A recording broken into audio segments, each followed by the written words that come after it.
নাস্তা খেয়ে যাবি না মা? আমার নাস্তা খাওয়া লাগবে না, তুমি আমার জন্য টাকা আর আইফোন ব্যবস্থা করো, নাহলে কিন্তু আমি সবকিছু তছনছ করে ফেলবো। মা নাস্তা না খেয়ে যাও না। আমার মাইয়া কই যায়? আমার মাইয়া কি ইউনিভার্সিটিতে পড়তে যায় নাকি অন্য কোনো কারণে যায়?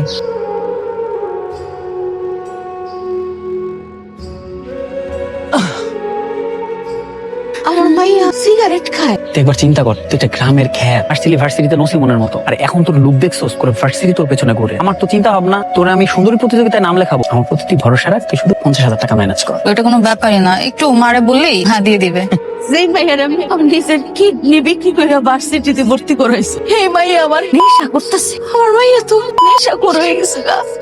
কি ব্যাপার, এত দেরি করে আসলাম কেন? এত দেরি হইলো? কোনো প্রশ্ন যে করতেছো না? আমার কোনো প্রশ্ন নাই। ঢং যত সব ভন্ডামি করতেছে আমার সাথে। ভাবছে এরকম ভন্ডামি করে টাকা না দিয়ে পার পাওয়া যাবে। তোর মতো বদমাইশ নেশাখোর মাইয়ারে আমি আইফোন তো দূরের কথা কোনো কিছুই দিব না। কি এত বড় কথা? তো আমি আর একটা যদি এরকম কথা বলছ না, তাহলে বডি দিয়ে তোর কোপ দিয়ে ফাড়া করে দিব। তুই তোর মায়েরে কোপ দিতে চাস? মায়েরে জব করতে চাস? হ, যদি আমার টাকা না দেস তাহলে এই বডি দিয়ে তোর কোপ দিতে আমি দুইবারও বাঁধবো না।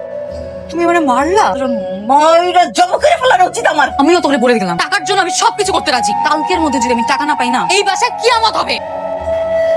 সম্পূর্ণ নেশাখোর হয়ে গেছে, আমার আইনের সাহায্য লাগবো। মা